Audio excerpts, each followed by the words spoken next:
Assalamualaikum warahmatullahi wabarakatuh. Salam sejahtera untuk seluruh peserta didik kelas 7 dimanapun berada. Baik, jumpa lagi dengan Cik Gulamda. Pada video kali ini kita akan membahas materi IPA dengan tema kalor dan perpindahan kalor. Nah, sebelum kita mulai belajar dari rumah, maka ibu harapkan kalian siapkan dulu alat tulisnya ya, jangan lupa tetap semangat belajar di rumah dan menjaga kesehatan ya, jangan lupa 3M, cuci tangan, menggunakan masker dan menghindari kerumunan. Baik, seperti pada judul yang telah ibu sampaikan tadi, kalor dan perpindahan kalor. Di sini setelah kita mempelajari materi ini, ibu harapkan ya kalian bisa memahami apa itu kalor dan bagaimana sih perpindahan kalor. Nah, seperti gambar yang tampak pada judul bab ini, ada gambar api unggun ya, ini jelas api itu memberikan panas atau kalor. Baik, langsung saja kita mulai belajarnya. Check this out. Pengertian kalor. Kalor adalah bentuk energi yang berpindah dari benda yang suhunya tinggi ke benda yang suhunya rendah ketika kedua benda bersentuhan. Satuan kalor adalah joule, dilambangkan dengan huruf J, atau 1 kalori sama dengan 4,2 joule, atau 1 joule sama dengan 0,224 kalori. Pengaruh kalor terhadap suatu zat. Jika suatu zat menyerap kalor, maka suhu akan naik, dan jika suatu zat melepas kalor, maka suhu akan turun. Kita perhatikan gambar di bawah ini. Air panas, nah, ditambah dengan es batu akan menjadi air hangat. Di sini artinya dari air panas menjadi air hangat itu suhunya turun. Kenapa turun? Karena setelah ditambah es batu ya, suhu pada air panas ini melepas kalor sehingga suhunya berubah, turun menjadi air hangat. Seperti itu ya. Jumlah kalor atau dilambangkan dengan huruf Q yang diserap atau dilepaskan oleh suatu zat adalah, rumusnya secara matematis, Q sama dengan C dikali M dikali delta T, atau bisa juga kita tulis dengan segitiga ajaib seperti ini, di mana Q berbanding atau dibagi C kali M kali delta T. Nah, keterangannya Q adalah jumlah kalor dengan satuan J atau kalori. Kemudian M adalah massa benda dengan satuan kilogram. C adalah kalor jenis zat dengan satuan joule per kilogram derajat Celcius. Kemudian delta T, kenaikan suhu dengan satuan derajat Celcius atau Kelvin, di mana delta T ini adalah perolehan dari selisih suhu akhir ya dikurang suhu awal, atau T dikurang T0. Nah, kita perhatikan contoh soal berikut. Berapa kalori yang diperlukan untuk mendidihkan 1 kg air jika suhu awalnya 25 derajat Celcius sampai 100 derajat Celcius dan kalor jenis air 4,2 kali 10 pangkat 3 joule per kilogram derajat Celcius. Kita perhatikan kalori yang diperlukan ini kita lambangkan dengan huruf Q.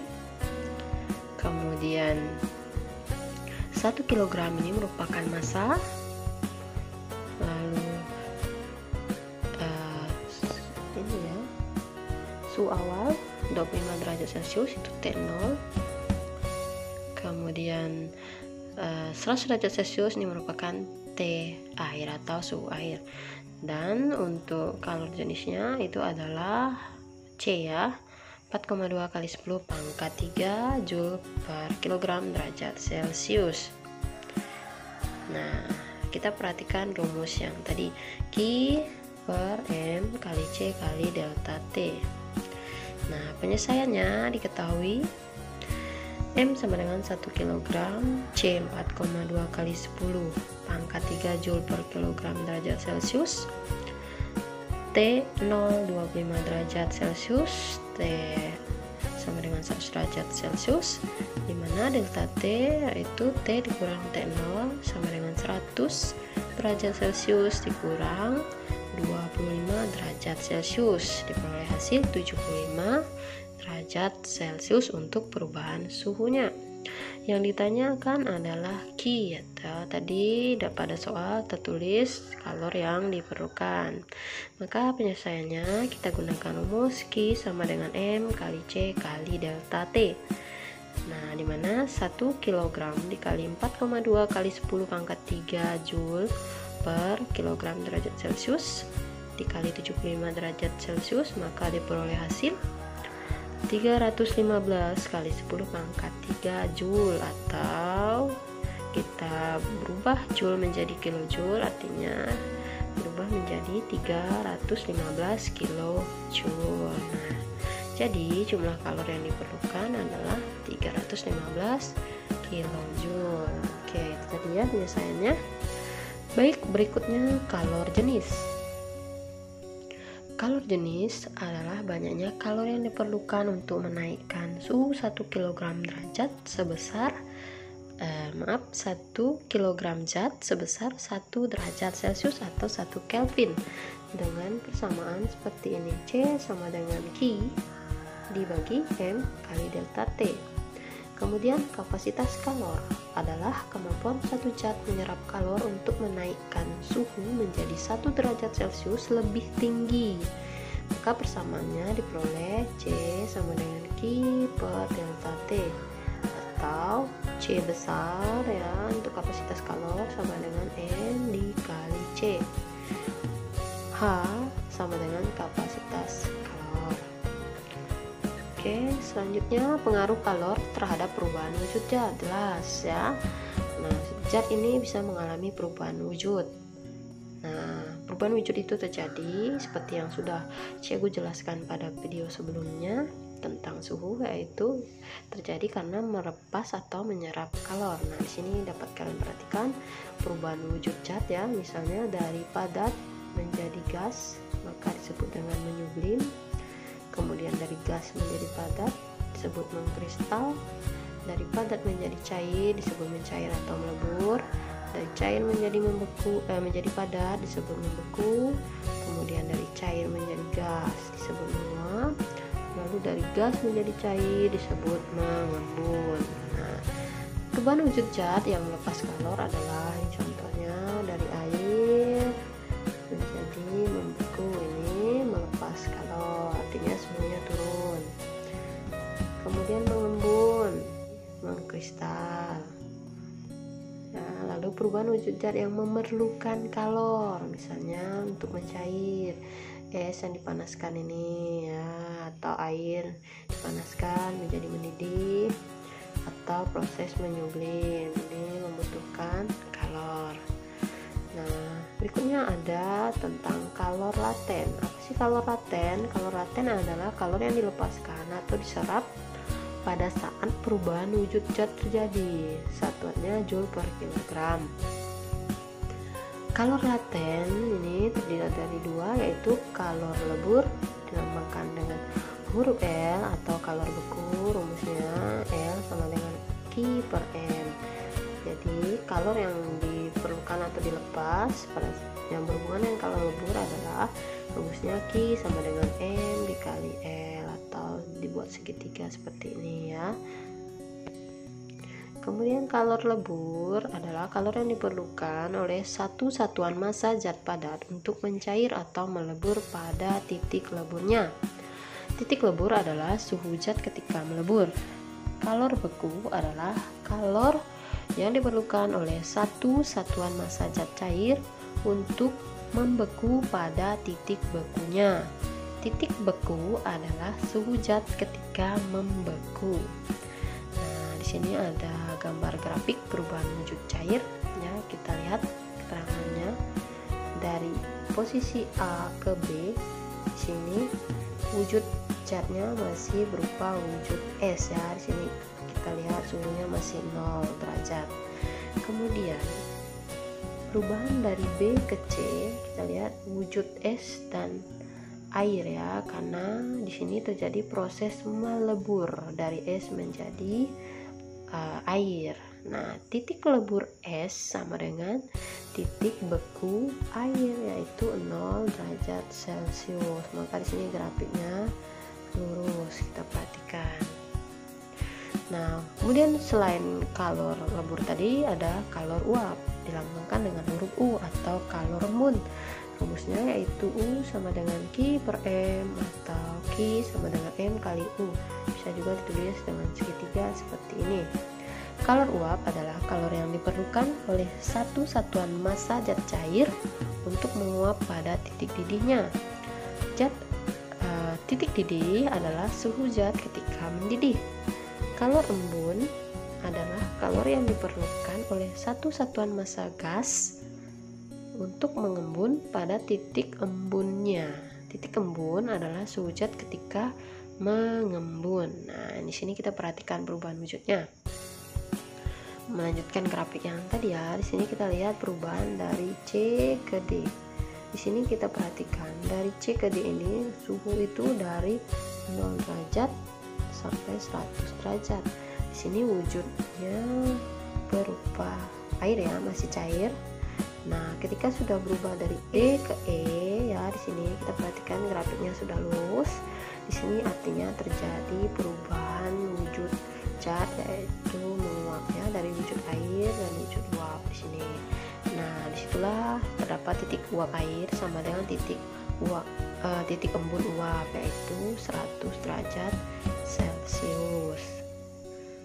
Nah, ini gambar grafik perubahannya. Jadi kalau kita totalkan, di sini diperoleh Q total, itu artinya dari Q1, Q2, Q3, Q4 sampai Q5 itu dijumlahkan. Q1 dimana perubahan dari suhu di bawah 0 derajat menjadi 0 derajat Celcius. Q2 nya pada saat proses melebur ini ya, wujudnya dari padat menjadi cair. Kemudian Q3 di sini berubah dari 0 derajat sampai 100 derajat. Kemudian ada Q4, di sini proses kalor uapnya ya. Kemudian ada Q5, ini naik lagi suhu di atas 100 derajat Celcius. Jadi untuk Q total ini kita menjumlahkan seluruh Q atau kalor yang diperlukan atau dilepaskan. Nah, penguapan dapat dipercepat dengan cara yang pertama, pemanasan atau menaikkan suhu. Di sini contohnya ketika kita menjemur pakaian yang basah, jadi cepat kering ketika kita jemur pada saat terik matahari. Bisa juga dengan memperluas permukaan zat cair, misalnya kopi panas dituangkan di atas cawan agar cepat dingin. Permukaan gelas ini kan lebih kecil dibandingkan permukaan cawan atau lepean ini, maka ketika kopi dituangkan pada lepean ini lebih cepat dinginnya. Atau pakaian basah dijemur dengan cara direntangkan, nah maksudnya dibentangkan seperti ini ya. Nah, jadi lebih cepat keringnya. Kemudian mengalirkan udara di atas permukaan zat cair atau mengurangi tekanan udara pada permukaan zat cair. Contohnya meniup minuman kopi panas. Nah, jadi ada aliran udara di atas permukaan kopi ini sehingga bisa lebih cepat dingin ya, seperti itu. Lalu berikutnya tentang mendidih ya. Zat cair dikatakan mendidih jika gelembung-gelembung uap terjadi di seluruh zat cair dan dapat meninggalkan zat cair. Titik didih dipengaruhi oleh tekanan udara di atas permukaan zat cair dan jenis zat. Contohnya ketika menguap ya, perbedaannya. Nah, ketika mendidih seperti ini, ada gelembung-gelembungnya. Nah, kemudian yang erat kaitannya dengan kalor ini adalah asas Black. Apa sih asas Black? Asas Black berbunyi kalor yang diterima oleh suatu zat sama dengan kalor yang dilepas oleh suatu zat. Maka diperoleh rumus matematis seperti ini. Ki lepas sama dengan Ki diterima, atau kalor yang dilepas sama dengan kalor yang diterima. Nah, itulah erat kaitannya dengan perpindahan kalor. Perpindahan kalor ya, seperti yang sudah kalian ketahui, itu terdiri dari 3, yaitu yang pertama konduksi, konveksi, dan radiasi. Nah, konduksi adalah perpindahan kalor melalui suatu zat tanpa disertai perpindahan partikel-partikel zat tersebut. Contohnya memanaskan logam. Logam yang kita panaskan di sini ya, nanti ya, pada ujung A. Nah, panasnya itu akan terasa di ujung B tanpa perpindahan zat atau partikel yang ada di A ini. Nah, pengantar kalor yang baik disebut konduktor. Contohnya besi ya, baja, kuningan, dan tembaga, atau jenis logam lainnya bisa seng dan aluminium. Pengantar kalor yang kurang baik atau buruk disebut isolator. Contohnya kaca ya, sini ada kaca, kayu, wol, kertas, plastik, atau yang akan termasuk logam. Kemudian konveksi adalah perpindahan kalor melalui zat disertai perpindahan partikel-partikel zat tersebut. Konveksi terjadi karena perbedaan massa jenis zat. Konveksi terjadi dalam zat cair dan gas. Ini bisa diperhatikan ya, ini proses konveksi. Contohnya terjadinya angin laut. Nah, angin laut terjadi pada siang hari. Bisa lihat pada gambar. Terjadinya angin darat juga. Ini angin darat terjadi pada malam hari ya. Kemudian pada sistem pendinginan mobil atau radiatornya, ini bisa dilihat pembuatan cerobong asap. Lalu pada lemari es. Nah, seperti itu ya. Kemudian radiasi atau pancaran adalah perpindahan kalor tanpa zat perantara atau medium. Contohnya sinar matahari sampai ke bumi melalui radiasi. Atau di sini permukaan hitam dan kusam merupakan penyerap dan pemancar radiasi yang baik. Permukaan putih dan mengkilap merupakan penyerap dan pemancar radiasi yang buruk. Termoskop adalah alat yang digunakan untuk mengetahui adanya pemancaran kalor. Ini bisa kita juga melihat ya, ketika kita menjemur pakaian yang berwarna hitam, maka pakaian tersebut lebih cepat kering karena merupakan pemancar radiasi yang baik ya, seperti itu. Nah, pemanfaatan kalor dalam kehidupan sehari-hari, misalnya pada panci masak.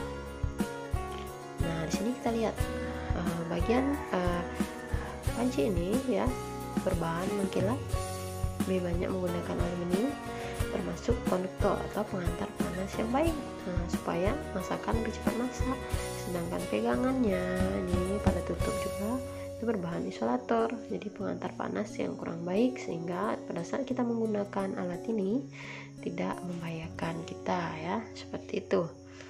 Kemudian termos ya, ini penahan panas yang baik di dalamnya ini. Kemudian setrika ya, lalu itulah tadi ya contoh-contoh pemanfaatan kalor dalam kehidupan sehari-hari. Baik, itulah tadi video pembelajaran kita, semoga bermanfaat ya, bisa kalian manfaatkan. Kemudian jika ada pertanyaan ya, kalian bisa bertanya melalui kolom komentar, bisa juga melalui WhatsApp group ya, atau di Google Classroom. Oke, tetap semangat belajar di rumah.